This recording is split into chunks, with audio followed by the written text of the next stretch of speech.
At the fuss at the dogs, I didn't want everybody to hear that.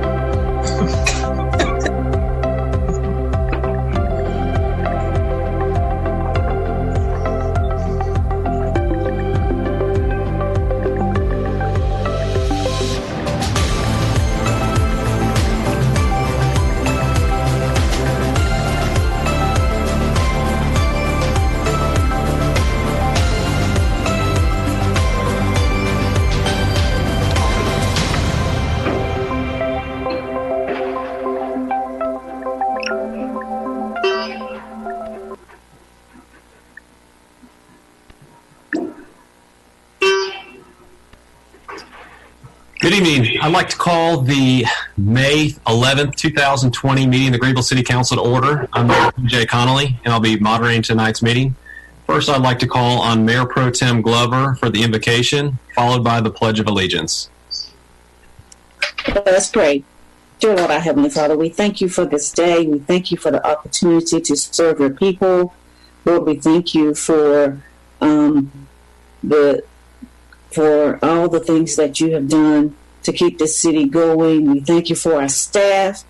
We thank you, Lord, that we could not do it without them. And Lord, we ask that you will continue to keep them safe and well so that they can continue to help us operate the city from a distance. Lord, bless our community. Bless those who are ill with the COVID virus. And bless everyone who is positive that they won't become full virus. Lord, we ask that you protect this city each and every day. In Jesus' name I pray. Amen. Amen. Amen. Amen. Please stand for the Pledge of Allegiance.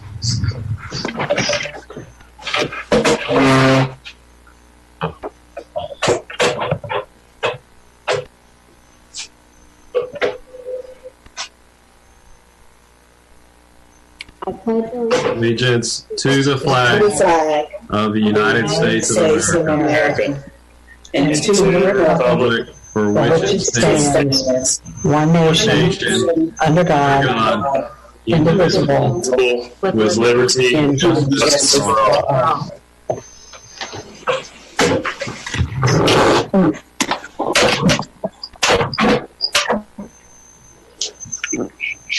All right, now I'd like to call on Madam Clerk. Will you please call the roll? Mayor Connolly. Here. Mayor Pro Tem Glover. Here. Councilmember Dane. Present. Here. Daniel. Councilmember Smiley. Smiley here. Councilmember Litchfield.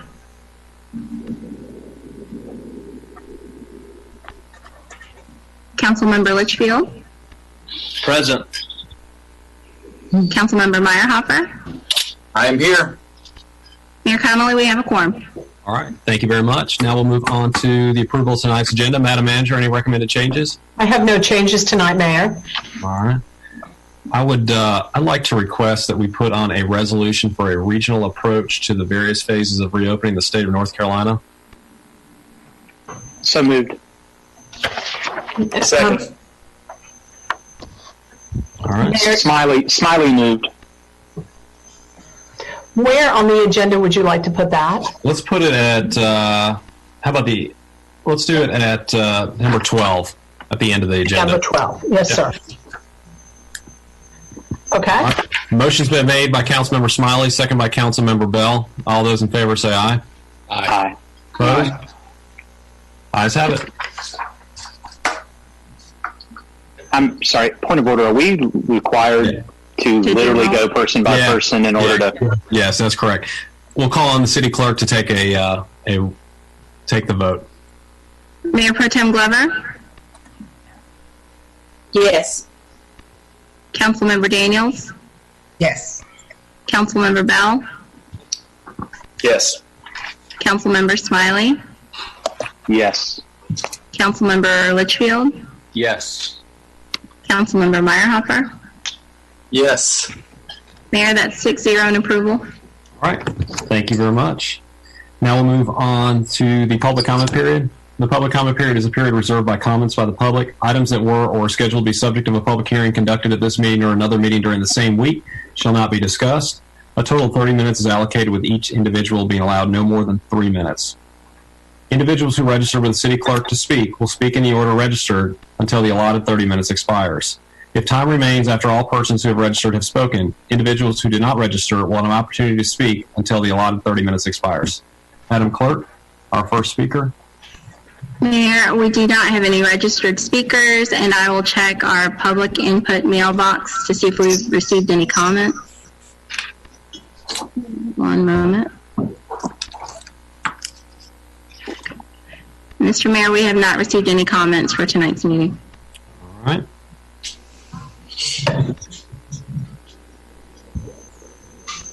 Seeing that we do not have any comments, we'll close the public comment period and we'll move on to the consent agenda. Madam Manager. Thank you, Mayor. On the consent agenda, we have the following items. Item number 1 is minutes from the April 9, 2020 City Council meeting. Item number 2 is the approval of the general records schedule for local government agencies. Item number 3 is a resolution designating the city's agents for FEMA funds for COVID-19. Item 4 is a resolution accepting dedication of rights-of-way and easements for Greenbrier Place Section 1, Phase 2, and revisions of Lot 34, 35, 37 of Bedford West, Phase 1, Colony Woods South, Sagewood Phase 2 and 3, Davenport Farms and Emerald Park Phase 3, Section 2 Cluster, and Davenport Farms and Emerald Point Section 3, Phase 3, Section 1, and Lot 297 revised. Item number 5 is the renewal of the municipal agreement with the North Carolina Department of Transportation for traffic signal maintenance. Item number 6 is approval to purchase replacements for the Munis, SharePoint, and other end-of-life servers in order to facilitate software upgrades for new versions of software.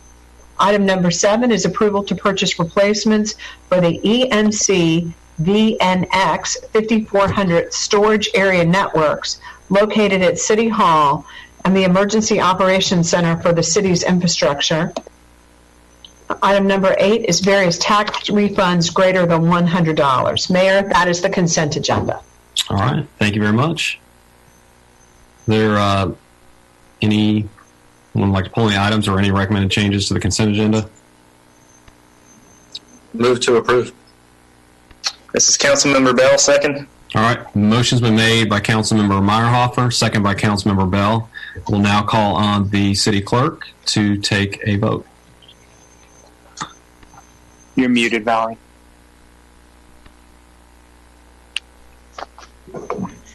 Sorry about that. Mayor Pro Tem Glover? Yes. Councilmember Daniels? Yes. Councilmember Bell? Yes. Councilmember Smiley? I vote yes. Councilmember Litchfield? Yes. Councilmember Meyerhofer? Yes. Mayor, that's 6-0 in approval. All right. Thank you very much. We'll now move on to new business. Madam Manager.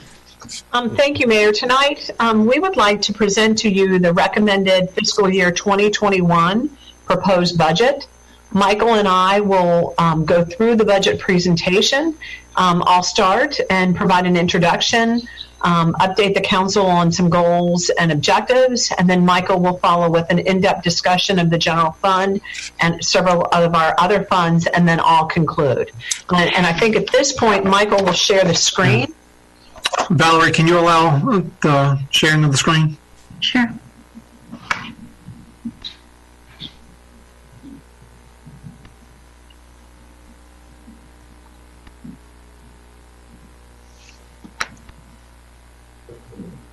Okay, you should be good to go.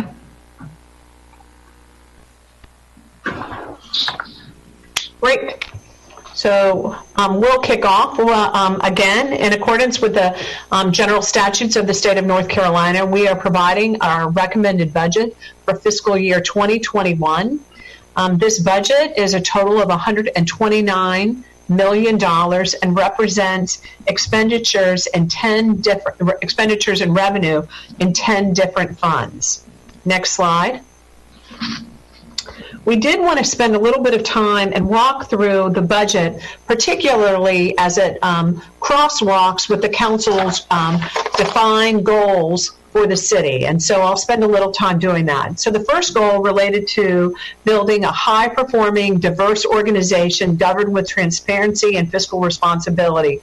The first thing we want to point out to the council is this budget is balanced based on a 51-cent tax rate, which is a 1 cent decrease on the existing 52-cent tax rate.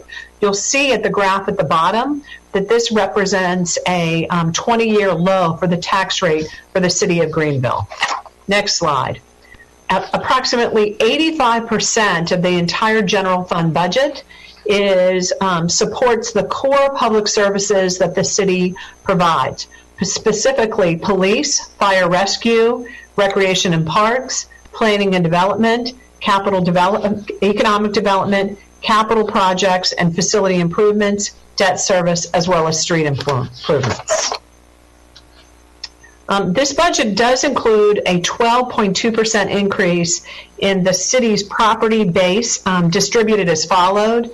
About 2% is related to normal growth in the property base, and 10.2% is growth resulting from the Pitt County property revaluation.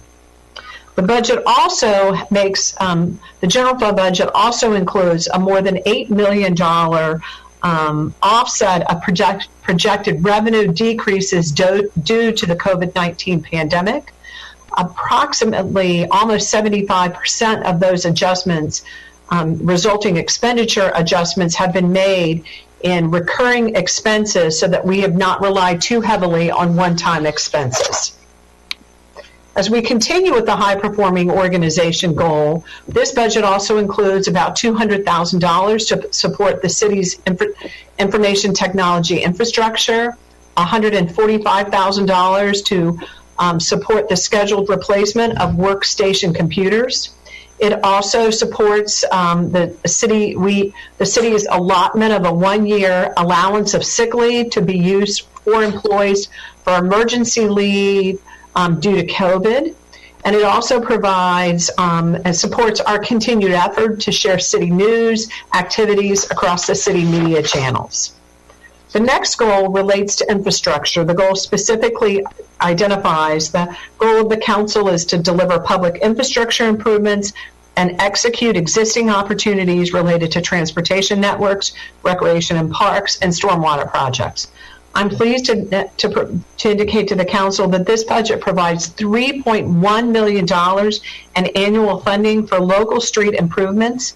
This is a $600,000 increase over the current year. It also appropriates $600,000 for the annual match funding for the construction of the pedestrian transportation projects included in the Bill Grant. And the Bill Grant, as the council will recall, is a $15 million federal grant. The budget provides for the debt service appropriations required to support the $7.85 million general obligation bond issued as Part 2 of the 2015 transportation bond. And provides for funding to begin the design and construction of the new fire station number 7 on Bayswater Road, as well as funding for the fire station number 1 Bay extension. Finally, to wrap it, the infrastructure goal, the budget provides about $250,000 to support the deferred maintenance and infrastructure needs of our facilities, a little bit more than $500,000 for funding of emergency replacement of vehicles, and the budget supports a continued implementation of the preventative maintenance program in our stormwater division. The next goal relates to expanding the economic hub of Eastern North Carolina through proactive economic development and job creation. This budget invests $500,000 in the Greenville ENC Alliance as the city is a sustaining member. It invests up to $200,000 with the job creation grant, with the city and GUC sharing in that funding. $25,000 to support the skill development classes through Pitt Community College Jobs Program. $20,000 to support funding to local small businesses.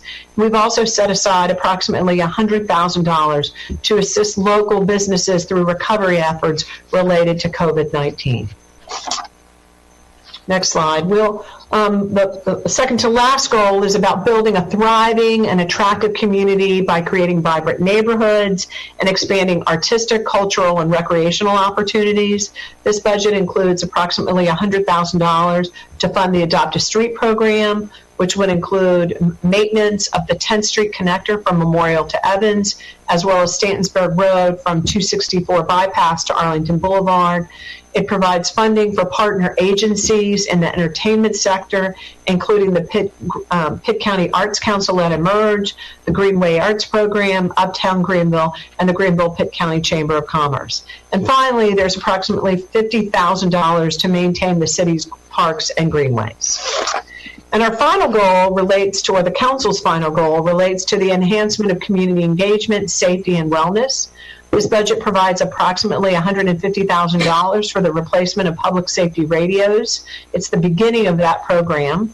It provides, as we've indicated before, funds for the construction of the new Fire Station number 7, as well as the Fire Station number 1 Bay Extension. The budget provides for about $125,000 of pedestrian traffic safety improvements, including street lighting, street cameras, pedestrian safety improvements, enhancement. And then finally, we have $186, almost $490,000 to support 3 recreation and parks program, including the replacement of the city's 48-year-old community pool, Epps Center community security enhancements, and the Teen Center addition, as well as the Adventure Park development. And with that, I'm going to turn it over to Michael, who'll walk through the general fund. Hey, good evening. Good evening. Before we get started, what I'd like to do is just begin by saying that significant reductions in general fund revenues have been built into the budget due to COVID-19, and corresponding operating expense adjustments have been made to balance the budget, the general fund budget, due to COVID-19. However, the budget does not include the use of any property tax revenues derived from revaluation to balance the budget. The budget increase in property tax revenue derived from revaluation has been used to provide new funding or expanded funding for council-identified priorities or to provide budget contingency during this uncertain time that we are operating through. You can see that with concerns to the general fund for next year, the budget is balanced. We have approximately $82.1 million worth of revenues and approximately $82.1 million worth of expenses. And both the revenues and expenses have been offset by approximately $7.5 million worth of COVID-19 impacts.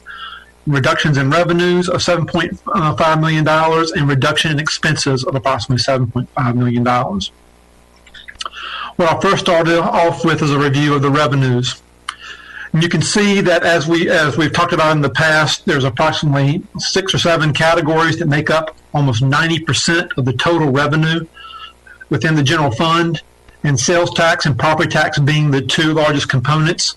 Both property tax and sales tax combined comprise about 65% of the total revenue.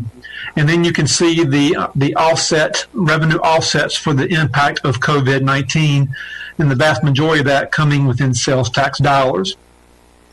These are the parameters that were used to make adjustments to our revenues in relation to COVID-19. And you can see property tax reduced by 2% for the collection rate adjustment. Sales tax have been reduced by 25% for future collections due to COVID-19. Inspections, 25% reduction. Rescue transports, a 60% reduction in the first quarter revenues. Recreation and parks, we've reduced the first half of the fiscal year revenues by 50%. Investment revenues have been cut in half, and then parking revenues have also been reduced by 50%.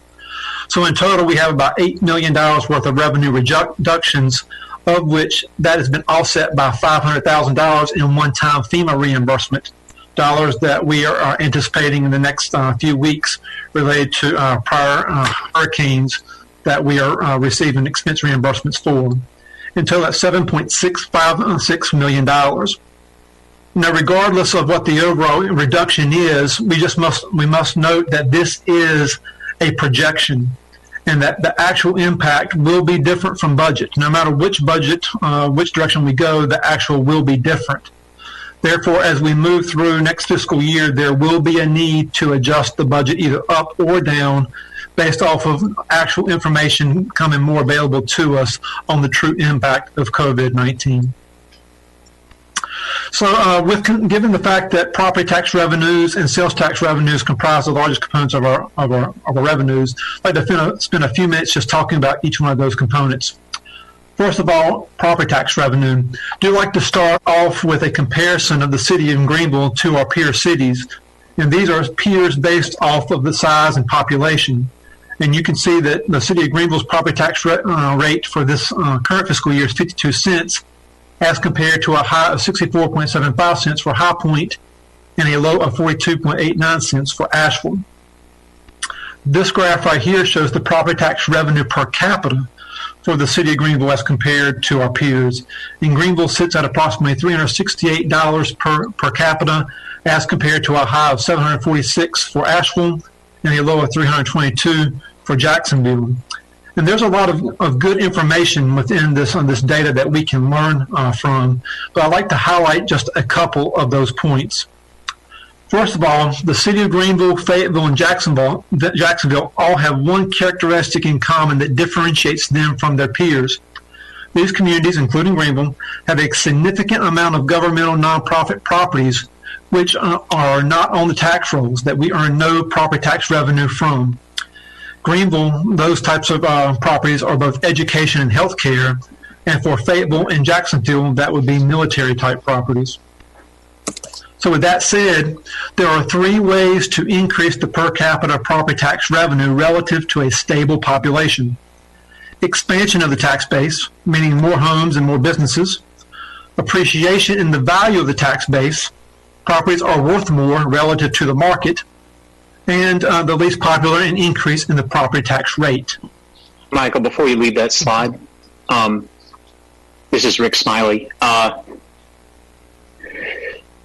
So you've got this tagged as revenue, but since our expenses are identical to our revenue, then this would also mean that the cost of operating our city is $368 per capita, and the cost of these others is whatever those numbers are per capita, right? So this is not just a revenue figure. This is also, since revenues and expenditures are equal to one another, this is a measure of how efficiently the city is functioning on a per capita basis. That's right. Bigger cities are always going to be more expensive. But just to confirm, this is the property tax. This is the per capita property tax revenue. I'm sorry, this is not the full. No, this is not the full budget. Okay. This is the per capita tax revenue. Thank you. We could do that chart, Councilmember Smiley, if that would be beneficial. We could do that chart and do some comparisons. As I was saying, there were three ways to increase the per capita property tax revenue. It's expansion of the tax base, more homes, more businesses, appreciation in the value of the tax base, properties are worth more relative to the market, or an increase in the property tax rate. And efficient and smart growth comes from number one and number two, expansion of the tax base and appreciation in the value of the tax base. And I'd like to say that's what I believe that we are seeing here in Greenville. We have seen our property tax base from 2020 to 2021 increase from approximately $6.75 billion to $7.59 billion. That's an increase of over 12.2%. And the increase is based on a combination of both the expansion of the tax base and appreciation of the base. As Ann said earlier in the highlights, the increase in the growth in the property values as a 2% increase just due to normal growth, i.e. expansion of the base, and 10.2% increase in values due to revaluation, appreciation of the base. The property tax rate, the current rate is 52 cents. The revenue neutral rate is 47.7 cents. And again, the proposed tax rate is a reduction of 1 cent, coming in at 51 cents. The change in property tax revenue at the proposed tax rate is $2.4 million. That's an additional $2.4 million in property tax revenue that the city will realize through the revaluation process at a property tax rate of 51 cents. Now, these are our historic property tax rates, which, as Ann pointed out too, has been very constant and stable over time for the last 20 years. That is absolutely remarkable that we've been able to maintain that kind of constant, stable tax rate. What's also very remarkable is the growth in our property tax revenues that we've seen over the last several years, over the last 8 years, growing on average 3% per year from approximately $29.3 million to $36.7 million. But I think this graph right here really says a lot when you overlay the property tax revenues on top of the tax rate. What you see is increasing property tax revenues in an environment of a very stable, constant tax rate. In other words, smart growth that is based on an expansion of the base and appreciation of the base. And this all hats go off to both the current council and previous councils that have allowed this to happen. Now, what we'd like to do is spend a few minutes talking about the revaluation revenue and that additional $2.4 million increase in property tax revenues. Those dollars are being utilized to fund, as Ann stated earlier, various different council priorities and goals. First being a $600,000 increase in funding for street improvements. Approximately a $600,000 increase in annual funding as the city's match for the Bill Grant projects. The budget includes another $150,000 for the replacement of public safety radios in both police and fire rescue. There's an additional $200,000 in annual funding appropriated to support the city's information technology infrastructure. There's $100,000 set aside to be used to support local business recovery efforts due to COVID-19, which staff will prepare a plan for council that details exactly how such funding will be utilized during the recovery period. And the budget also includes approximately $486,000 to finance the following recreation and parks capital projects: replacement of the community pool, enhancements at Epps Community Center, and the development of the adventure park north of the Tar River. And finally, given the significant amount of uncertainty related to the city's operations due to COVID-19, the budget includes approximately $300,000 in funding as a reserve contingency to be utilized as needed and appropriated by council during the next fiscal year. In total, approximately $2.4 million in funding for new or expanding initiatives and to provide an operating contingency during a high period of uncertainty. Now, I'll just take a few minutes to walk through just a few of these priorities a little bit more in detail. First of all, street improvement funding. The following formula provides the calculation of funding needed to fully fund the program on an annual basis. The formula is based on the number of city miles maintained, the average useful life of a lane mile before the need for resurfacing, and the average cost to resurface a lane mile with milling. Based on the following parameters, it would require approximately $5.9 million in annual funding to fully fund the program. However, it must be noted that this is just a formula and that actual annual costs will be impacted by the actual conditions of the streets being resurfaced and the market-driven costs at the time of bidding. However, moving forward, staff will integrate this funding formula into the proposed budget to keep track of and help justify the annual funding needs. Any change in full capacity funding will be based on changes in these input parameters. I would also like to point out that the cost projections are based on resurfacing with milling only. Given the condition of some of our streets, complete rebuilds may be required, which will significantly impact the overall cost of resurfacing and milling. Based on the funding levels of $2.5 million, our current funding levels, City is currently funding at the program about 42%, which equates to about 14.7 miles per year. With the additional appropriation of $600,000 per year, the overall funding level will increase to 52%, which equates to approximately 18.2 miles resurfaced per year. Next, we have the Build Grant projects. Following is a list of those projects that were included in the Build Grant application and that was approved by the U.S. DOT. The grant includes significant improvements to West 5th Street from Tyson Street down to Cotanch. Grant includes the South Tar Greenway Phase 3B from Memorial Boulevard down to the VA Hospital. Grant also includes the Town Common Connector connecting 5th Street to 1st Street along the Town Creek Culvert.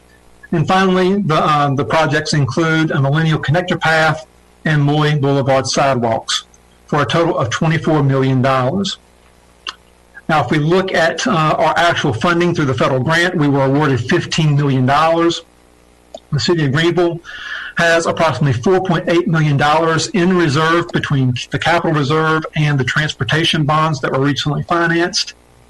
And in the current request, the budget request includes an additional $600,000 per year that over a 5-year period would equate to $3 million, giving the total match for the city of Greenville approximately $7.8 million. With our community partners, a budget of approximately $650,000, that would bring us to total funding of approximately $23.48 million. This is still about $500,000 short of the $24 million included in the original grant. However, staff will look to value engineer the projects during the design phase to come within any available funding. With concerns to public safety radios, we currently have about 650 communication devices between police and fire rescue. We received funding for these devices 10 years ago through our federal grant, for which federal grants cannot be used for replacements. And we had reached the end of the useful life to the point that the current devices will no longer be supported by the provider after February of 2021. So what we would like to do is create a sustaining, recurring revenue source to fund the replacement of these devices moving forward.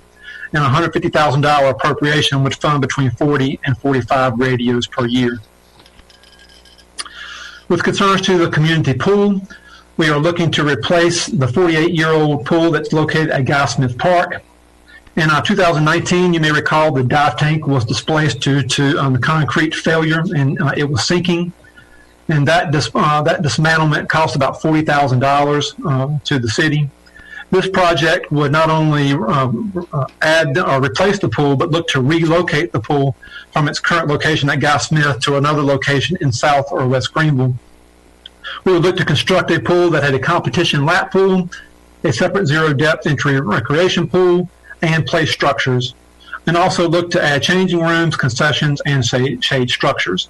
And we're looking at an estimated cost with design of approximately $3.5 million that would be financed as installment financing. With the EP Center, we're looking at enhancements for building safety and the addition of a teen center. Currently, there is no true one-front entrance at the EP Center. We would like to add a true entrance and add the security enhancements to protect both the staff and the visitors there. These modifications would be very similar to what we have at the South Greenville Recreation Center, which would require capital equipment, office furniture, security cameras, and card readers. We would also look to add a teen center that would be located off of the weight room and the current game room. And this would allow us to have a place for youth to go both before and after school, and provide for the allowance of additional programming, which would include a whole host of things, including job preparation workshops, mentoring programs, and gaming competitions organized by staff. So that's an overall summary of the $2.4 million in priorities that would be utilized with the revenues from revaluation. Next, I'd like to talk a little bit about sales tax revenue. These are the per capita sales tax revenues. That's sales tax revenue per capita. And this looks a little bit different from what we saw with the property tax revenue per capita. We are a little bit higher with concerns to sales tax because, as we've talked about in the past, we are a little bit more dependent on sales tax than many of our peers, dependent to balance our budget. For example, since 2011 to 2019, we were looking at about a 6.7% annual growth rate in property tax revenues, going from approximately $13 million a year to over $20 million a year. For 2020, we were on that same track, looking at revenues in this current fiscal year of approximately $21.3 million, and for next year budgeting approximately $21.8 million. And then what we have done to overcome or to offset the impact of the COVID-19 is reduce those revenues. In the current year, we've changed our projections to approximately $17.3 million, and for next year at approximately $16.37 million. That's approximately $9.4 million in lost revenue over a 2-year period, both the current fiscal year and next fiscal year. And again, that reduction has been built into the budget through expense offsets, which we'll now talk about an overview of the expense budget for the general fund. Excuse me, Michael. Yes. Brian Meyerhofer. When will we have the exact numbers on the sales tax revenue? Well, we got March's numbers in today, but those were actually the collections in March, which was a settlement of February's numbers. So it's looking like we will actually not get March's numbers till next month, and April's number till July. So we will be into the next fiscal year until we truly feel the impact of the impact on our sales tax due to COVID-19. Okay, thank you.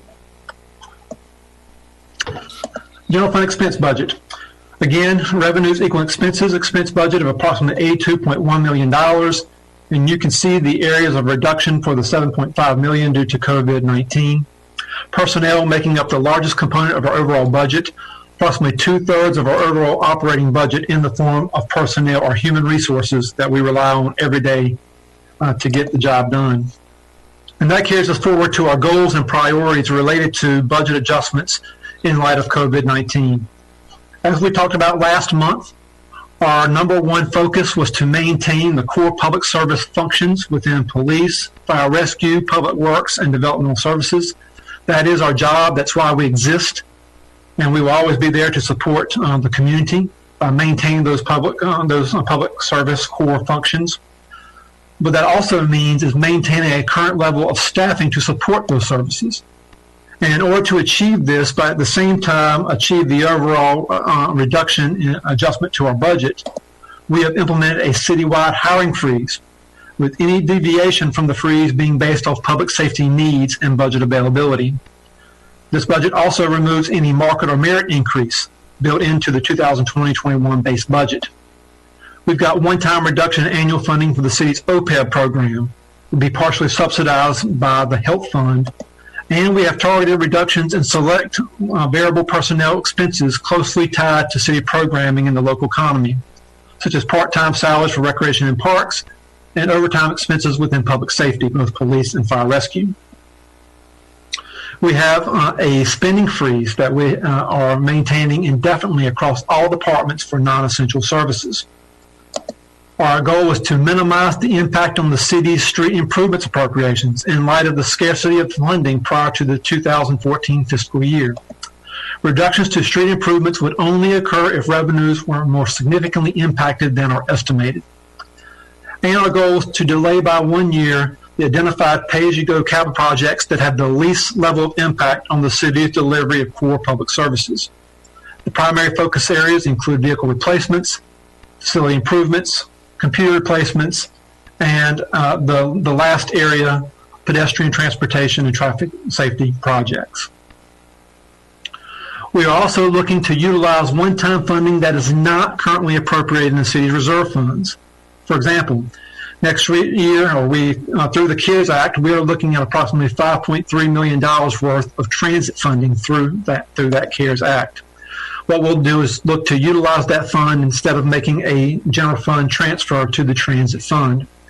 And then also, I spoke of this earlier, we are looking at about $500,000 worth of FEMA reimbursements for expenses related to prior year hurricanes. And those dollars would normally go back into capital projects or back into fund balance, but we'll utilize those dollars to offset the impact of COVID-19 for next year. And as Ann stated earlier in the highlights, we'll minimize the use of one-time funding to cover any projected shortfall. Our goal would be to cover at least 75% of the overall projected reduction in revenues, with adjustments to recurring operating expense appropriations routinely included in the budget. And this next bullet point is highlighted in red, which means it's really, really important. As general fund revenues increase back to the pre-COVID-19 levels, the spending reductions made to general fund expenses will be restored back to the pre-COVID-19 levels. Now, this may take more than 1 year, may take several years, but our number one focus will first dollar be to take those dollars and put back into the expense line items that were reduced as a result of COVID-19. And I'll talk a little bit more about that here in a few seconds. Now, take a few seconds just to go through some of the individual expense line items. We have personnel expense, which again, we looked at implementation of a hiring freeze on all open positions, and reduction in expenses tied to city programming and the local economy, and there's no merit market increase in the budget for 2020-21. However, the overall reduction in general fund revenues due to COVID-19 will be analyzed at mid-year in around December of 2020. And staff will evaluate the feasibility of a one-time bonus to employees based on overall reductions in revenues, i.e. if the actual reductions are significantly lower than projected. And we would present that back to council for consideration, if possible. Pay-as-you-go capital projects, we have approximately $4.9 million appropriated to pay-as-you-go projects, with the vast majority, 63%, coming from street improvements, the build grant match appropriations, pedestrian safety, and so on. The largest reduction due to COVID-19 is coming in the form of vehicle replacements. That's a $2.3 million reduction in whole for 1 year for the replacement of between 14 and 25 vehicles for next year. Transfers, we have approximately a $7.2 million budget, with debt service making up the vast majority of that. Debt service not only covers currently existing debt service, but there's also set aside to fund the new Fire Station 7, as well expansion of the bay at Fire Station 1. There's also dollars again set aside for Wrecking Parks capital projects that will be financed: the replacement of the community pool, EP Center security enhancements, the addition of the teen center, and a venture park development. The transit fund, the transfer has been reduced to zero and been offset with Federal CARES Act funding. That's a one-time funding allowance. And the reduction in the Shepherd Memorial Library funding is equivalent to the overall percentage reduction in general fund revenues, which is approximately 7.5%. And we talked about one-time funding. This budget includes approximately $1.3 million in one-time funding used to balance the budget. $787,000 in Federal CARES Act for the transit, and then the $500,000 in FEMA reimbursements. That equates to about 16% of the overall total adjustments, thereby being within that 25% threshold. We don't want to just necessarily kick the can down the road. We want to make sure that this budget is self-sufficient. But that comes with a warning, because we must realize that there's some very significant reductions have been made to this budget for next year due to COVID-19. Reduction of $750,000 in FIP funding, reduction of $2.3 million for vehicle replacements, $200,000 reduction in the replacement of workforce computers, and you can see down the line a total of $5.7 million worth of reductions. And that goes back to what I said earlier. As general fund revenues increase back to their pre-COVID-19 levels, the spending reductions made above will also be restored back to the pre-COVID levels. And this may take 1 or more years. The first dollar of any increase in revenue moving forward will be used to restore the budget cuts detailed above, because many of these reductions can only be done one time. All right, so the next section will go into other funds. We have approximately $47.4 million in budget in regards to all of our other funds, with approximately five different funds making up 85% of that total: health insurance fund, sanitation, stormwater, debt service, and fleet maintenance. And I'd like to take just a few seconds to touch on both the sanitation and the stormwater funds. Sanitation has a total budget of approximately $7.8 million, funded primarily based off the refuse fee. That's about 98% of the total budget, and the dollars being expended between personnel, operations, capital, and debt service. And for next year, that sanitation monthly curbside rate is held constant for the fourth consecutive year at $16 a month. Now, with regards to stormwater fund, that budget stands at approximately $7.5 million, with the majority of the funding coming through the stormwater utility fee. And again, that fund going to fund both personnel, operations, and capital projects. Now, you might note that in April of 2019, Council approved a stormwater infrastructure plan that would fund a $4 increase in the monthly utility fee over a 4-year period beginning in 2021. And you can see the scheduled rate increase for that 4-year period. The plan will also fund approximately $25 million in projects over a 5-year period. In light of the significant focus on the general fund for 2021 due to COVID-19 and property revaluation, staff recommends holding off on the increase in the rate for fiscal year 2021. The stormwater infrastructure plan would be shifted by 1 year and included as part of the 2022 budget process. And you can see what that those rates would be over that 4-year period. And the revised plan would fund approximately $23 million in capital projects over the adjusted 5-year period.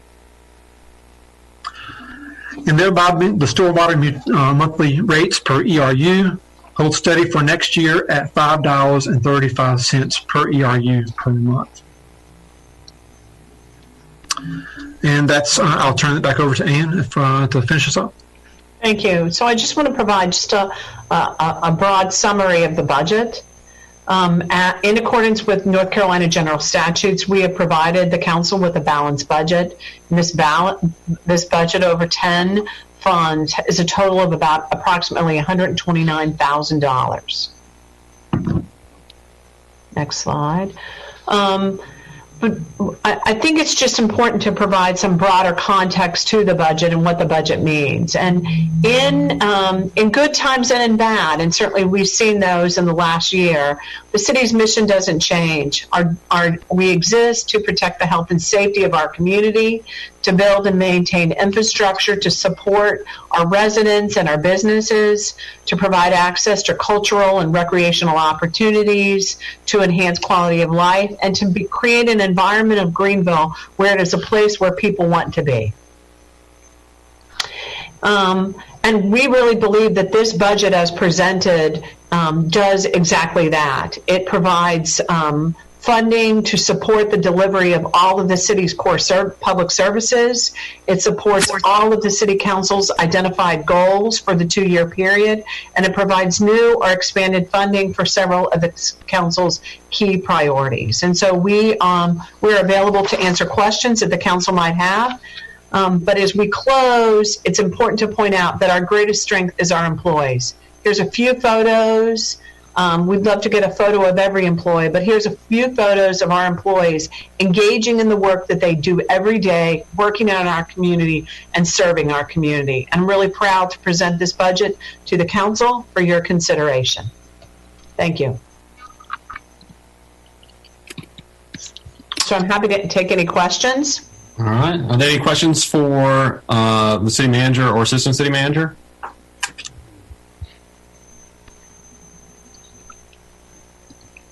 Anybody there?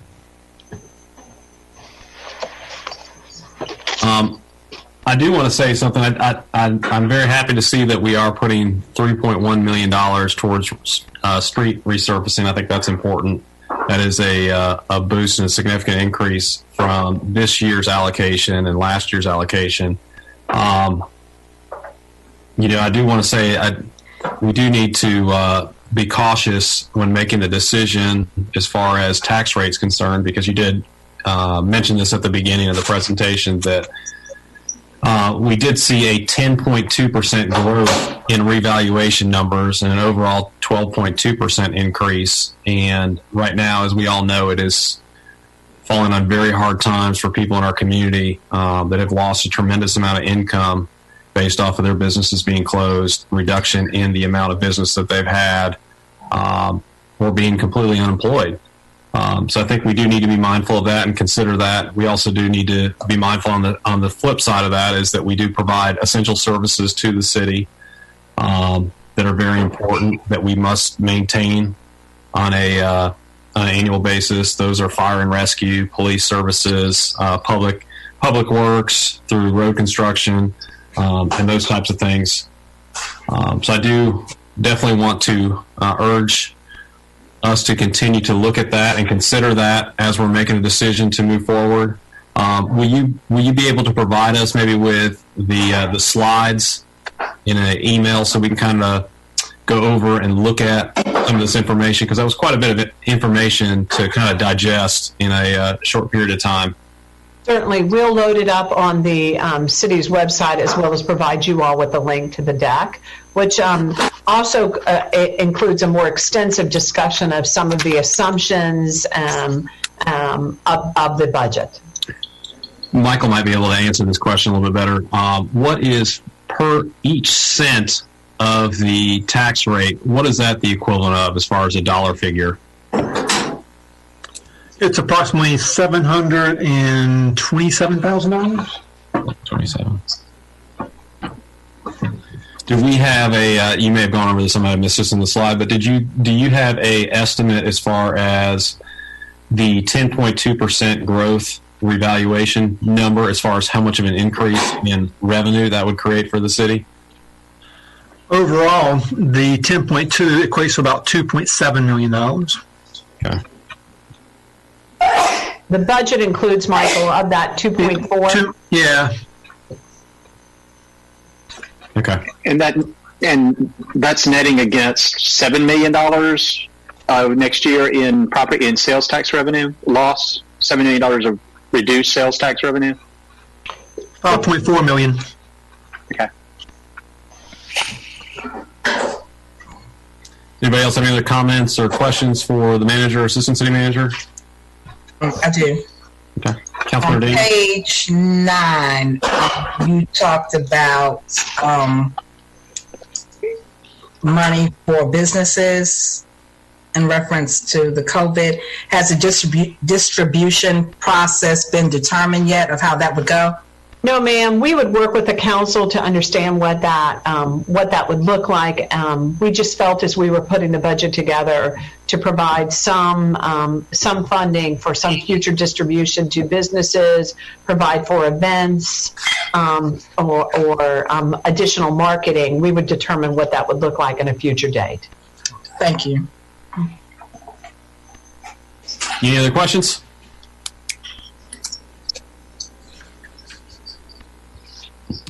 Okay. None? All right. We'll move on to item number 10. Thank you, Mayor. Item number 10 is an ordinance approving the 2019-2020 capital reserve funding designations. And Director of Financial Services Byron Hayes has that presentation. Good evening, Mayor and Council. Can you all hear me? Yes. Yes. Okay.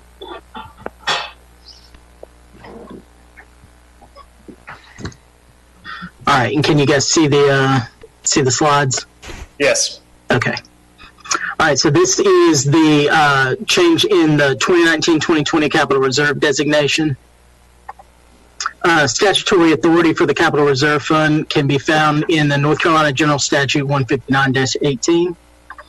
And the recommendation for transfer from the capital reserve is to allocate capital reserve funding to fund capital asset purchases in the vehicle replacement fund for police, recreation, and parks and public works vehicles, a total of about $605,000, which changes the capital reserve designations from $4.9 million as of February to $4.3 million as of today.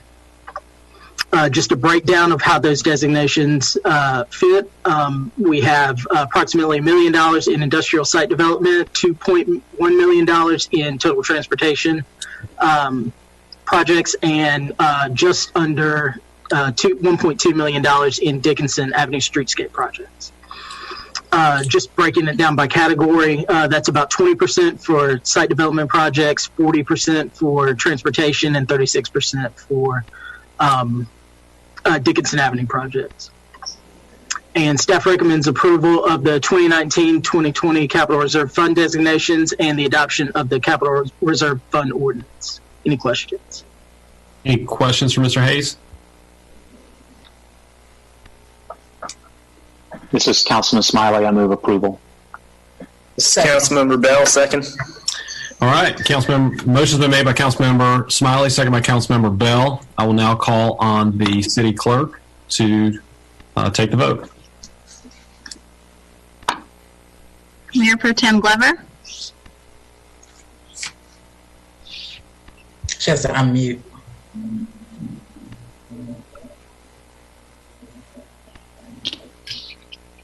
There I am. Okay. Mayor Pro Tem Glover? Yes. Okay. Yes. Councilmember Daniels? Yes. Councilmember Bell? Yes. Councilmember Smiley? Yes. Councilmember Litchfield? Yes. Councilmember Meyerhofer? Yes. Okay. Mayor, that's 6-0 in approval. All right. Thank you very much. Now we'll move on to item number 11. Madam Manager? Thank you, Mayor. Item number 11 is a budget ordinance amendment number 10 to the 2019-2020 City of Greenville budget. Ordinance number 19031, the Capital Projects Fund. Ordinance 17024, and the FEMA-Hurricane Projects Fund. Ordinance number 17002. And I'll again call on Mr. Hayes.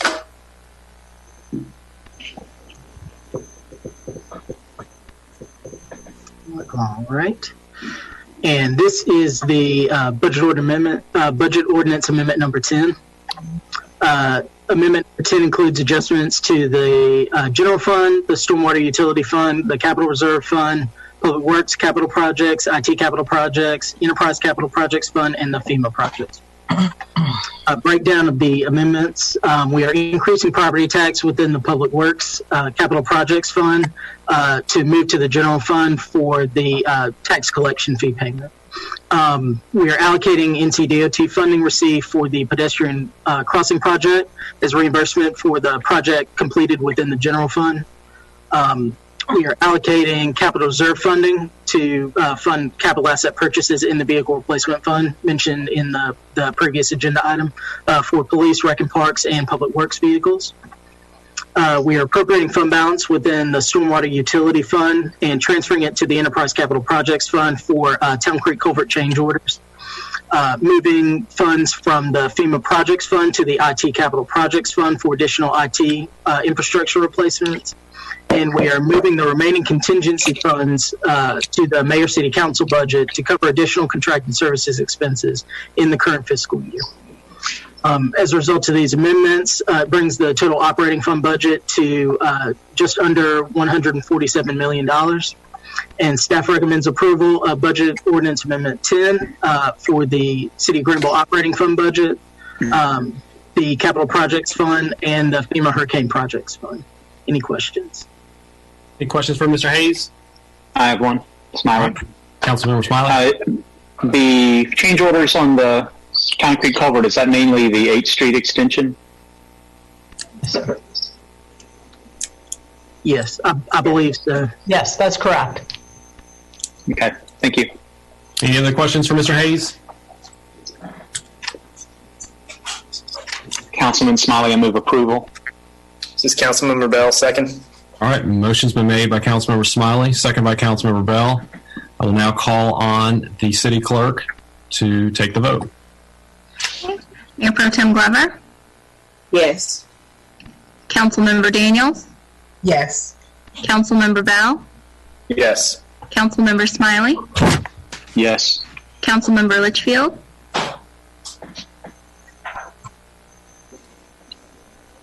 Councilmember Litchfield? Is muted.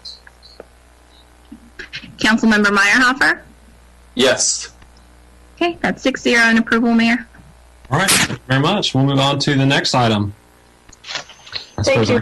Go ahead. Mayor, item number 12 is the item that was added. It's a resolution for a regional approach to the various phases of reopening the state of North Carolina. And I'll turn it over to the council for discussion. Okay. So I had asked for this to be added to the agenda for tonight. In discussions with other community leaders throughout the area, I've had some discussions about, discussing what it would be like to have a regional approach as opposed to just a blanket approach across the state. And I've talked to several other counties, other municipalities that had shared a similar interest. And so the resolution was created as a show of support that, the Eastern North Carolina is different than each section of the state, and we have different needs, and we have been led, I think, by Dr. Silvernail with the Pitt County Health Department, Vidant Medical Center, which I think both the Health Department and Vidant have done an excellent job with caring for those that have tested positive and those that have also tested negative. I thought they've done an excellent job, and I think that this is just a step in asking the state officials and the governor to look at an order that would allow a regional approach and allow us as a region to discuss the needs on how do we reopen, how do we get people back to work in a safe manner,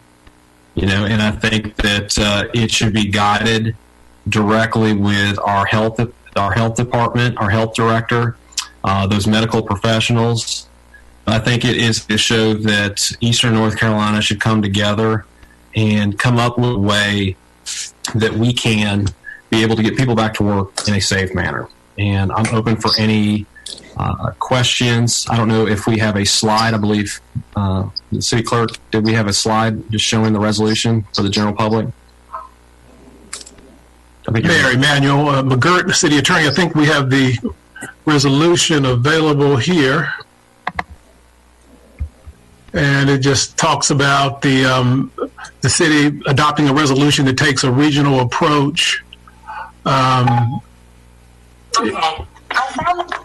It talks about how in May of 11th, 2020, there were 167 confirmed cases of COVID-19 in Pitt County and 2 confirmed deaths. By contrast, it looks at Mecklenburg County. There are 2,106 confirmed cases and 63 related deaths. So it just makes a contrast between what's going on in Eastern North Carolina and what's going on in other parts of the state.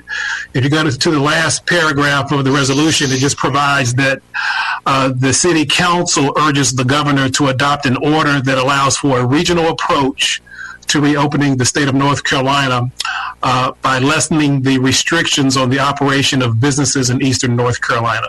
So that's the ask. That's what it's requesting the governor to do. It's not a law. It's just a resolution requesting a modification to the state order by the governor.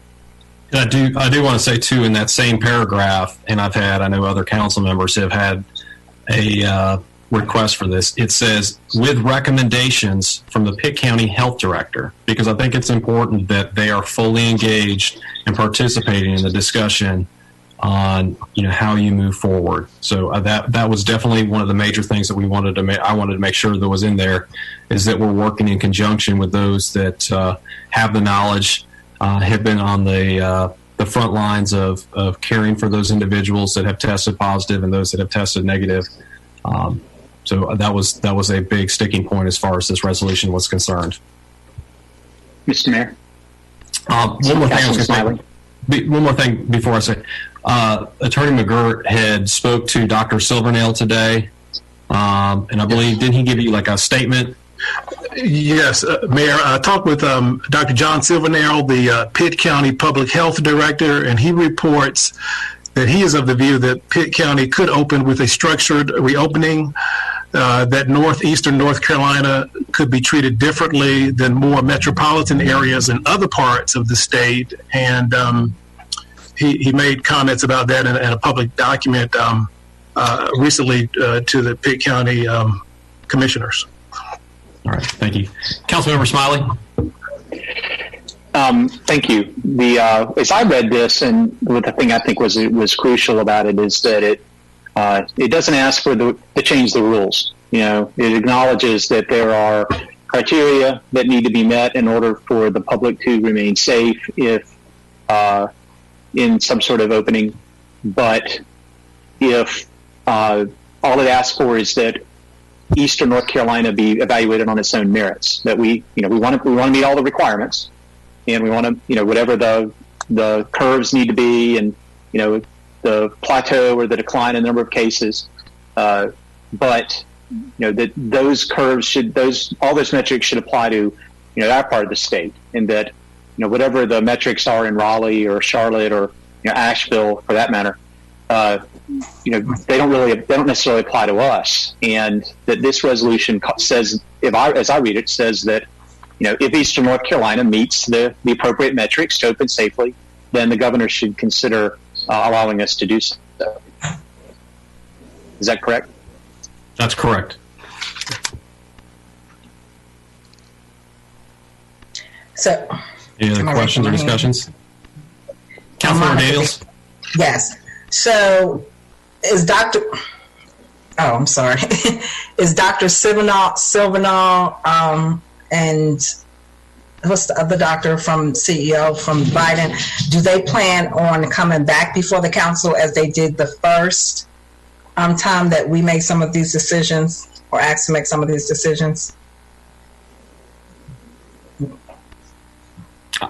Do we know? I mean, I'm not sure who's spoken with him. Do we know if that's going to happen?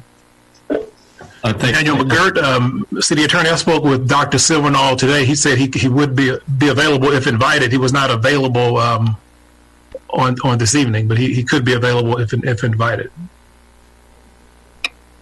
Okay. I think that's something that the public may have questions or want to hear.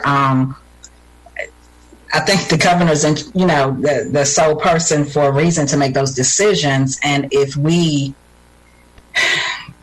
go against that, there's just so many unanswered questions at this point. I know that people are in a rush to reopen, not in a rush, but they're ready. I understand that. But I also think that we want to get open and stay open. We want everything to be done safely. I think there's some more testing that needs to be done. The testing at Walmart, I think it's only been a week, maybe a little bit more. I think there's some concerns, at least in my district, some strong concerns as to how this is going to happen. And if we do this, what it looks like, because we may not be asking to go against the governor, so to speak. That's just a phrase. But that perception may be there that we're opening on our own. And are we setting a precedent for others throughout North Carolina to do such a thing?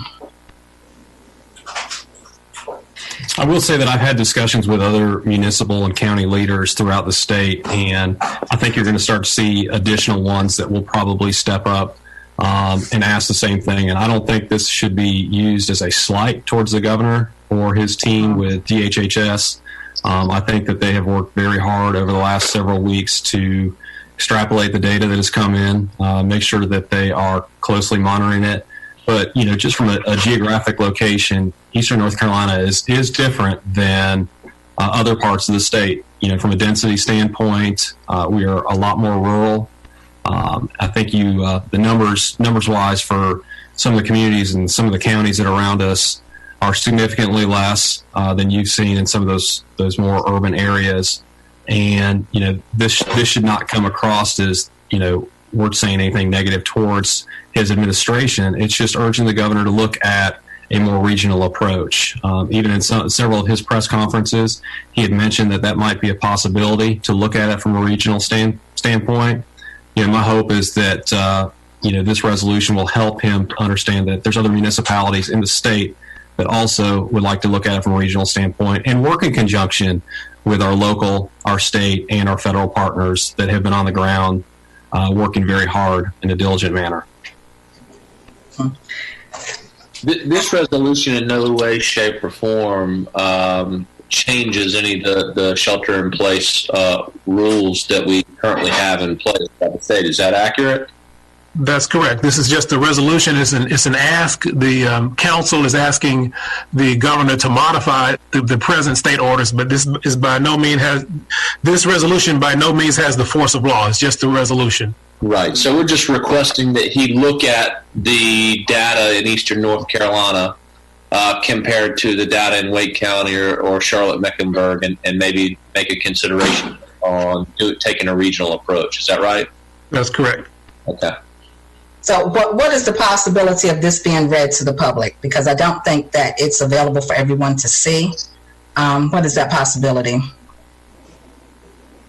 Because, we put it out there shortly, but they don't know what it says. Would we like to read it? Yes. Somebody read it. Yeah. Mr. McGirt, would you like me to read it, or would you like to read it? If you want, I can read it, Mayor, or it doesn't matter. I'll read it. All right, why don't you read it for us then? Okay, let's see if I can.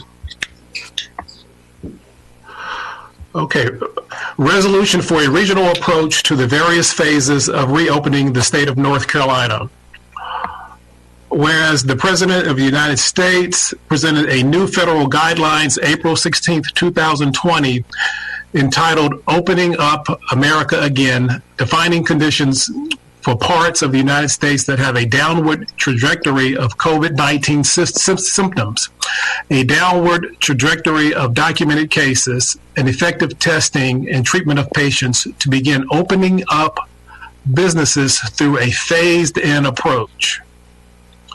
Whereas since the issuance of the Governor of North Carolina's March 10, 2020 executive order declaring a state of emergency and the issuance of states of emergency by Pitt County, the city of Greenville and other cities and towns in Pitt County, residents of Pitt County have tested for the COVID-19 virus. Whereas the impact of COVID-19 has impacted the three major geographic regions of the state, the coastal plain, the Piedmont, and the mountains differently, in that coastal plain includes eastern region of North Carolina, including Pitt County, is not as densely populated as the Piedmont area of the state. Coastal plain has less people per square mile than the Piedmont area and has fewer COVID-19 cases. Whereas as of May 11th, 2020, there are 167 confirmed cases of COVID-19 in Pitt County and 2 confirmed deaths in Pitt County as a result of COVID-19. And by contrast, on this same date in Mecklenburg County, there are 2,106 confirmed cases of COVID-19 and 63 related deaths. Whereas the city of Greenville began COVID-19 precautionary measures in March 2020 and has demonstrated the ability to initiate precautions to prevent the spread of disease, and has implemented a highly effective program of contact tracing from the beginning of the pandemic. Whereas as a result of COVID-19 pandemic, the mayor of the city of Greenville issued local restrictions and prohibitions to lessen the spread of COVID-19. Whereas the city of Greenville began meetings with the following community partners: Pitt County Health Director, and Vidant Health, to coordinate preventative efforts in March 2020 through the present, and held numerous press conferences informing the public, and began a social distancing, disinfection, and enhanced hygiene campaign. Whereas the Pitt County economy is highly dependent upon retail, restaurant, and other service industries, lacking significant manufacturing and other types of industry, and unemployment and hunger have increased in the area at an alarming rate. And the city council is concerned that the risk of the rising economic impact and widespread food insecurity is now outpacing the risk of death from COVID-19 in this area. Whereas the 18-page plan for opening up America again by the President of the United States identifies the circumstances necessary for areas of the country to allow employees to start returning to work. And Pitt County has a low incidence, a declining trajectory, a strong healthcare system, and has a population that has demonstrated its willingness to be compliant with social distancing, quarantine, and hygiene measures. And whereas just as North Carolina is not identical to other states, individual counties in North Carolina also have differing circumstances, risk, and population dynamics. The City Council knows the circumstances and the risk of local population and can work with public health officials to determine systematic, reasonable measures in a 3-phase plan to reopen, and will take measures to protect the health and the safety of its citizens in line with current recommendations. Now, therefore, the City Council urges the Governor to adopt an order that allows for a regional approach to reopening the state of North Carolina by lessening the restrictions on the operation of businesses in eastern North Carolina, including Pitt County, and to give the city the authority to begin a cautious plan to reopen businesses in conjunction with recommendations from the Pitt County Health Director and in compliance with federal recommendations. Adopted this the 11th day of May 2020, signed by Mayor P.J. Connolly and attested by the clerk, Ms. Valerie Schuagar. Thank you for reading all that.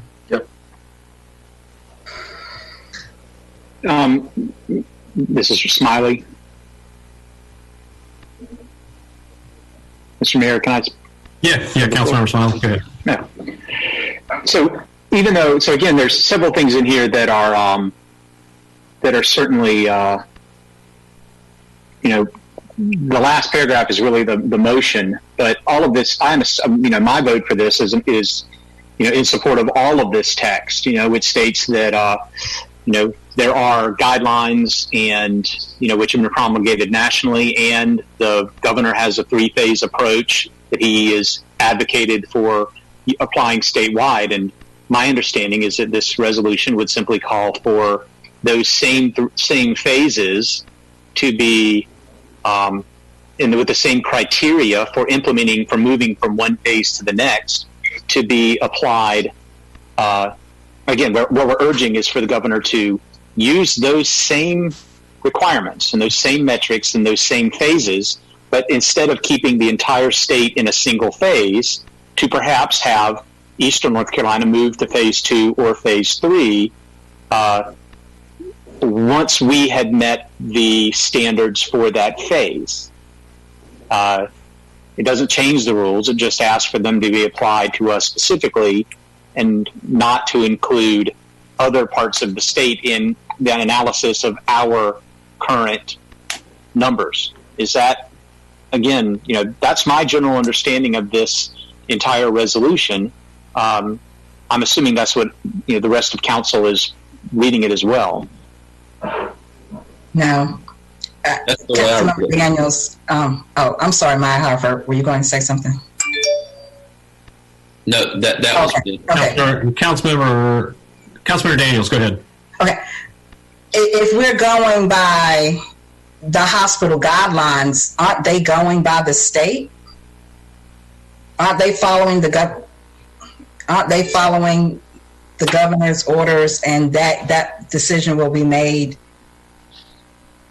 The numbers that are extrapolated are statewide. Basically, what we're asking for them to do is make this on a regional basis so we can determine where we sit as a region as opposed to a full state. Right, but Biden is a part of that, correct? If let me put this a different way. If we're saying the doctors and the health department and everyone is for the Eastern region making those decisions, have they presented that to the governor, that as their section of the hospital, the same way they came to us initially? Have they gone back to say we should have that right to maybe open up slowly or quicker?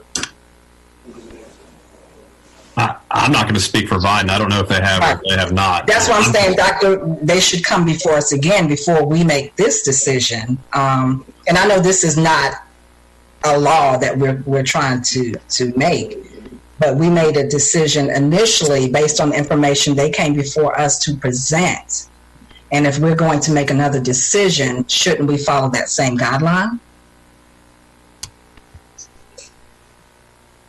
I mean, we listened to last week at one of the Pitt County Commissioners meetings where Dr. Silvernail presented to the county commissioners, and he made a statement here again today that he felt that Pitt County and Eastern North Carolina, Northeast North Carolina, could use a different phase based off of the numbers that we've seen and based off of the data that's been presented.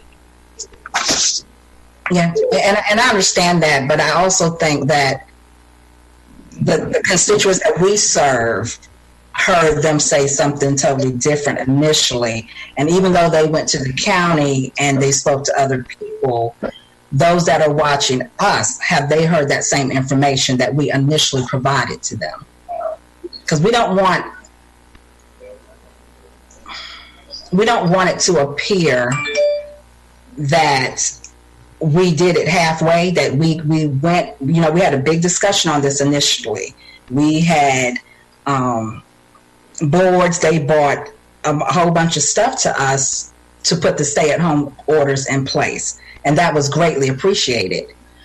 And now that things are dying down, people are really afraid.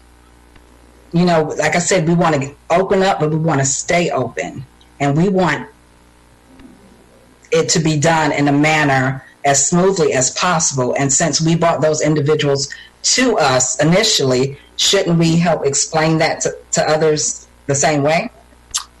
I guess we're kind of getting off a little bit on this, because the resolution is basically just asking for us to take a regional approach as opposed to a statewide approach. The resolution does not say let's open everything up immediately, jump to phase 2 or phase 3. Basically says let's look at this from a regional standpoint. Let's work with our partners at the Pitt County Health Department. Let's work with our partners at Biden Medical Center that handles approximately 29 counties in the east, and have discussions on where do we sit based off the metrics that have been created by DHHS, in Eastern North Carolina. So that's what the intent of this resolution is. It's not the intent to let's go ahead and jump into phase 1, phase 2, phase 3 or immediately, but let's look at the actual numbers from Eastern North Carolina to see where we stand. And if we are ready to go ahead and move to step 2 or phase 2, the numbers that are produced from our local health departments here in the east will be able to provide that information, and we'll be able to use guidance from the health director as well as Biden Medical Center to let us know if it is safe. So we asked that to be done prior to the 24th. Isn't that the next phase? Well, I don't know if there's been an actual date that's been established as far as when we will hit phase 2. I think the based off of the information I had, phase 2 or phase 1, I think they said would be. I think he extend it to was it May 22nd, if I remember correctly. Okay. Yeah. But we don't know what they're going to do at that point, based off what the governor said in his press briefings, is that they're going to look at the data as that date gets closer to make a determination if we are safe enough to get to phase 2. But those numbers are based off of statewide numbers, which account for almost approximately between 10.5 and 3 million people, as opposed to just Eastern North Carolina, to see where we stand as a region. And Mayor, again, Smiley. Councilmember Litchfield. Again, this resolution in no way, shape, or form makes any changes to any of the rules that are currently in place. All we're doing is asking the governor to consider taking a regional approach. If the governor decides not to take a regional approach, nothing will change. Is that accurate? Correct. Correct.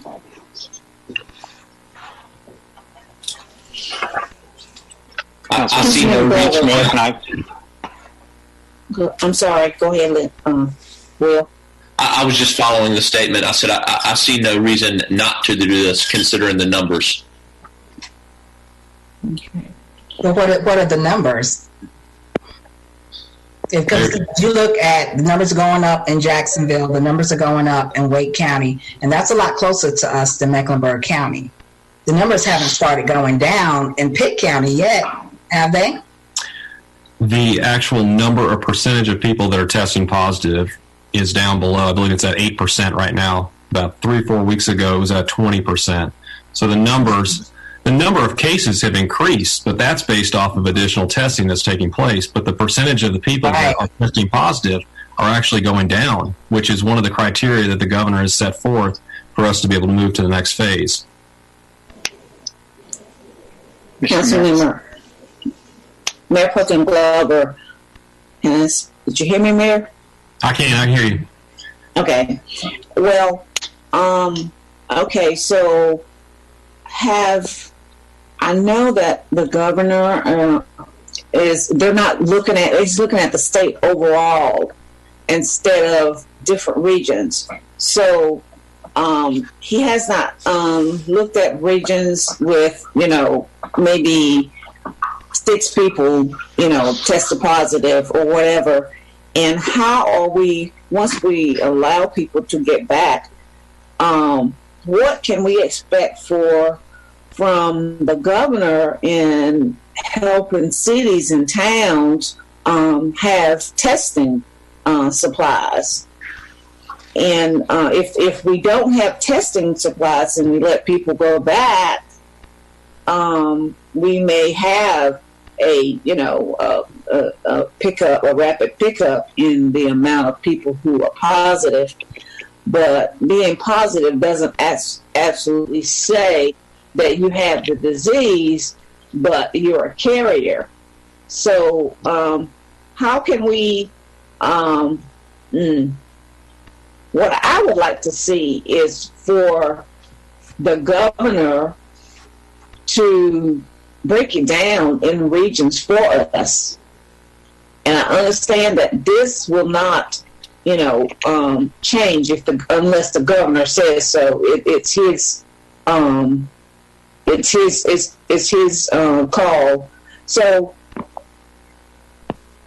I don't think that there has been enough testing in our region, Pitt County, and some of the other regions, and some people only have like 1 case. But you're talking about a more rural areas. You're talking about Hyde County, Pembroke, and places like that probably have a very low incidence because they're not that dense in people and don't have the big box stores and all the things that we have in the city of Greenville. So I think some of the stores were open this weekend, if I'm not mistaken. And I don't know if we've gotten a report from any of that, but some of the stores were open. So, and then having, if we allow like barbers and hairdressers and massage and tattoo people, you're talking about there's no way you can socially distance yourself from your hairdresser or your barber. So that would be really a silly thing to do, is to try to distance them, because there's no way you can cut someone's hair without standing on top of them so that you can cut the hair or anything. So I think that it's okay to ask the governor, but if we do, that we will definitely. I mean, if the governor says no, then this petition is gone anyway. It's dead. So, and then how would we plan? Would we plan to reopen? What will we reopen, and how will we plan it? Because barbers and hairdressers and people like that, they're really hurting. Because I've talked to some of them. You have a shop with maybe 6 people in there, and nobody's working, and so nobody's making any money, and that's their lifeline, is what they make in their shops. So I'm a little torn about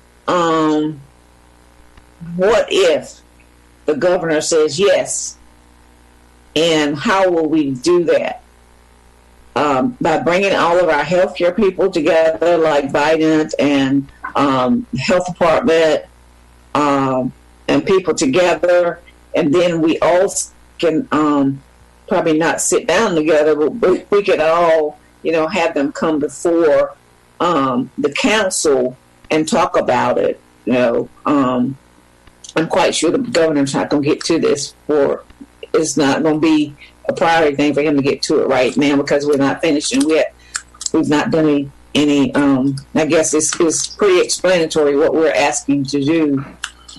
So, let's have a plan. We got to have a plan from the medical community. If the governor says yes. Mr. Mayor? Okay? Yep. You finished, Mayor Pro Tem? Yes, I'm finished. Okay. Councilmember Smiley?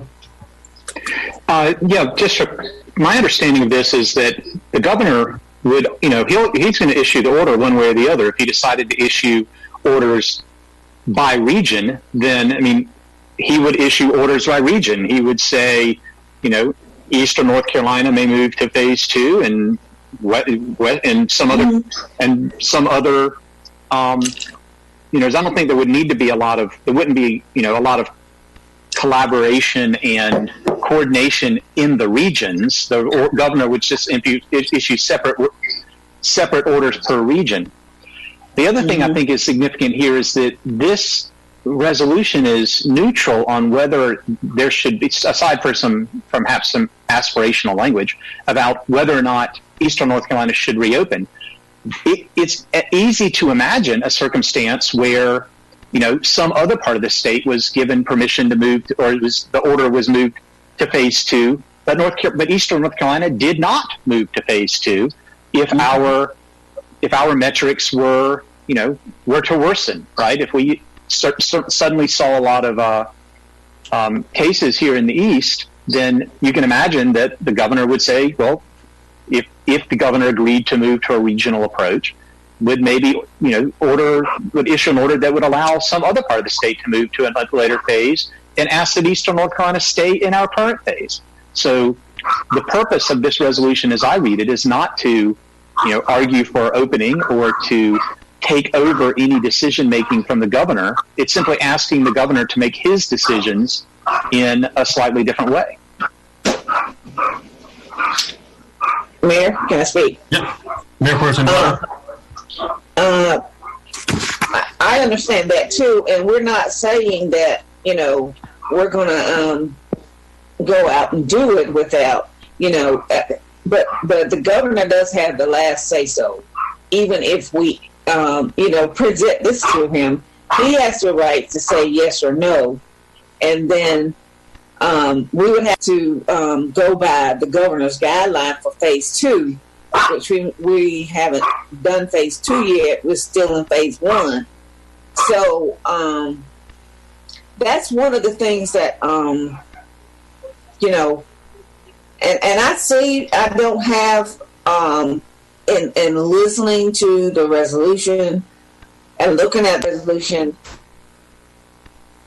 I don't see where this would hurt to actually talk about it and to send a resolution to see what's going to happen, because your smallest port cities, your towns and cities are going to be the ones that are going to suffer, because sure, we're not big as Mecklenburg County, and we're not as big as a whole lot of counties. So I understand, maybe the governor hadn't thought about doing a regional approach, but it would be good for us to ask.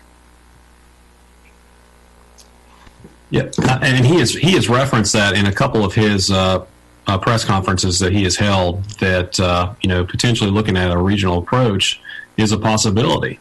So I don't think this is anything that him and his team have not thought of. This is more or less for us to urge them to consider it and move forward, so we can look at Eastern North Carolina in a different light than the central and the western part of the states. Mm-hmm. Mr. Mayor, this is Councilmember Bell. I would like to thank you for putting this resolution forward. Looking at the statistics and thinking about Pitt County's population, 180,000 people. We've had 2 deaths. I think a lot of people, small businesses, families who are trying to figure out, how they're going to make it, without income. A lot of people are starved for common sense governance right now. I think this is a common sense resolution. I would like to make a motion to approve this resolution. All right. Litchfield would second that. All right. There's been a motion made by Councilmember Bell, seconded by Councilmember Litchfield. Is there any other discussion before we take a vote? None? All right. I'll call on the city clerk to administer the vote. Okay. Mayor Pro Tem Glover? With the little resolution, I'm going to say yes. Okay. Councilmember Daniels? No. Councilmember Bell? Yes. Councilmember Smiley? Yes.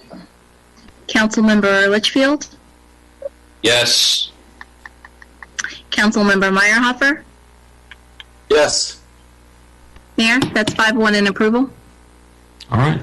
Thank you very much. All right. We'll move on to the review of the May 14, 2020 City Council agenda. Madam Manager.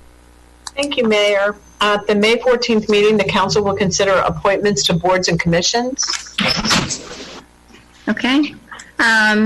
Let's see. We've got the Environmental Advisory Commission. Councilmember Meyerhofer. I'll continue that, please. All right. Historic Preservation. Councilmember Daniels. Continue. Human Relations Council. Mayor Pro Tem Glover. Continue. Housing Authority. Let's see. That is Councilmember Smiley. I understand there's a reappointment that can be made to that commission, but I just found out about that yesterday, I think. So my intention would be to, what's that gentleman's name?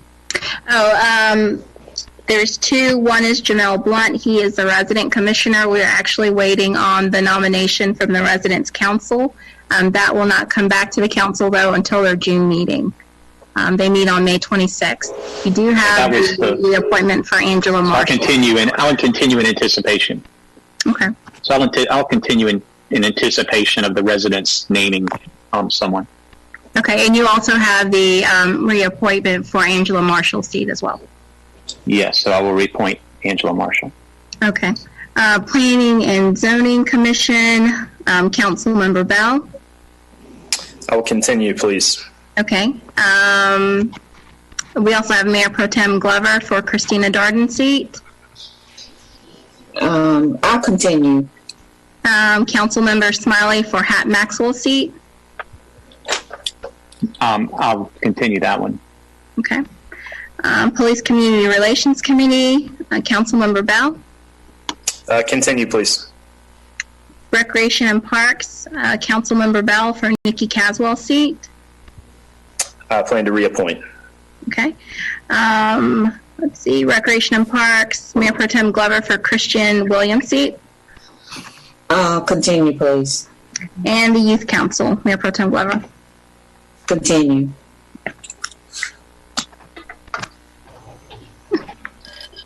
I got to turn my light on. Valerie, this is Brian. Yes. Quick question for you, Valerie. Mm-hmm. Could you please resend to me the email with the appointments and the seats that are missing? For some reason, my city iPad is eliminating my emails very quickly. I need to get that changed. Settings. Can you send that back to me, please? I'd like to get that resolved. Okay, I'll resend that to all of you. Sure thing. Okay. Can I bring my backup, please? Okay, sure. For which board? So on planning and zoning, the Maxwell seat, Maxwell is eligible for reappointment, correct? Yes. Okay. If he's eligible, I intend to reappoint him. Okay. I have a question. Maxwell's seat, he was appointed to my district seat. Each district has a seat. So, and he was appointed by Mr. Smiley, by Councilmember Smiley. I do believe that is the District 4's permanent assignment, but I can recheck that. And I can confirm that if for it's you. District 4, that's fine. But District 2, if the District 2 comes up on P&Z, I would like to do the appointment because that means my district is not represented. Okay. Yeah, you do have an appointment on that board. That's for Christina Darden's seat. but this is her second term and she's ineligible. But I'll make sure I resend that list to you all. All right. All right, and that concludes the appointments, Mayor. Excuse me, City Manager. Thank you. Also on the agenda are 7 public hearings, and I'll read those, Mayor. Item number 2 is an ordinance requested by Bobby W. Joyner to rezone 7.426 acres located on the south side of East Fire Tower Road, east of Kittrell Road, from RA 20 to OR. Public hearing number 3 is an ordinance requested by John F. Moy Sr. heirs to rezone 15.0936 acres located south of Greenville Boulevard between Allendale Drive and Dickinson Avenue extension from RA 20 to R6A RU. Item number 4 is a ordinance requested by the Planning and Development Services Department to amend the city code by creating a new mixed-use institutional zoning district. Item number 5 is an ordinance requested by 320 Enterprises LLC to amend the future land use and character map for 8.3 acres from commercial on the town of Simpson's future land use map to track 1 commercial 3 acres and track 2 high density residential 5.3 acres on the city of Greenville's future land use and character map for the property located at the southeastern corner of the intersection of East 10th Street and L.T. Hardy Road. Item number 6 is an ordinance amending the floodplain development prevention ordinance text to adopt updated flood insurance rate maps and align with the model ordinance. And item number 7 is a resolution and economic development agreement for a job creation grant for ABC Phones of North Carolina, Inc., DBA Victra. Also on the agenda are presentations of the proposed fiscal year 2021 operating budgets for the Pitt Greenville Convention Visitors Authority, for the Shepherd Memorial Library, and for the Greenville Utilities Commission.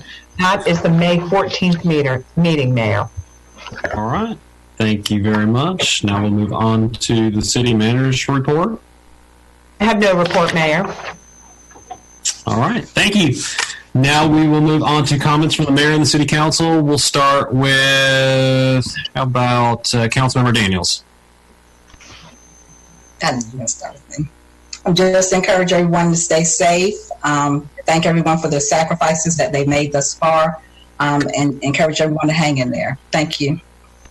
All right. Thank you very much. We'll move on to Councilmember Smiley. I have no comments. All right. We'll move on to Councilmember Bell. No comment, Mayor. Thank you. All right. Man, I'm skipping around a little bit. Councilmember Litchfield. No comment. All right. Councilmember Meyerhofer. All said, Mayor. No comment. Thank you. All right. Mayor Pro Tem Glover. No comments. Everyone stay safe. All right. All right, and that leaves me, right? I didn't miss anybody, did I? We're all good? Okay. I just hope everybody had a great Easter. I haven't seen or spoke to everybody since Easter. I hope you all had a great Easter. Continue to stay positive. Continue to help one another. Make sure that we continue to show and display why Greenville is such a great community.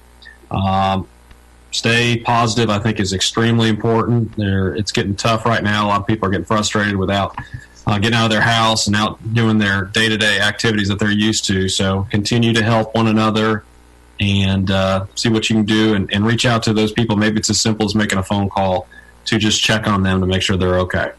So that is it. I'm looking for a motion to adjourn. This is Councilmember Bell, so moved. Second. All right, motion's been made by Councilmember Bell, second by Councilmember Litchfield. I will call on the city clerk for a vote. Can we just leave? I would recommend that we vote. I'm sorry, I'm muted. Mayor Pro Tem Glover? Yes. Councilmember Daniels? Yes. Councilmember Bell? Yes. Councilmember Smiley? Yes. Councilmember Litchfield? Yes. Councilmember Meyerhofer? Yes. Mayor, that's 6-0 on approval. All right. Everybody have a great night. We are adjourned. Thank you. Good night. Good night. Good night. Thank you.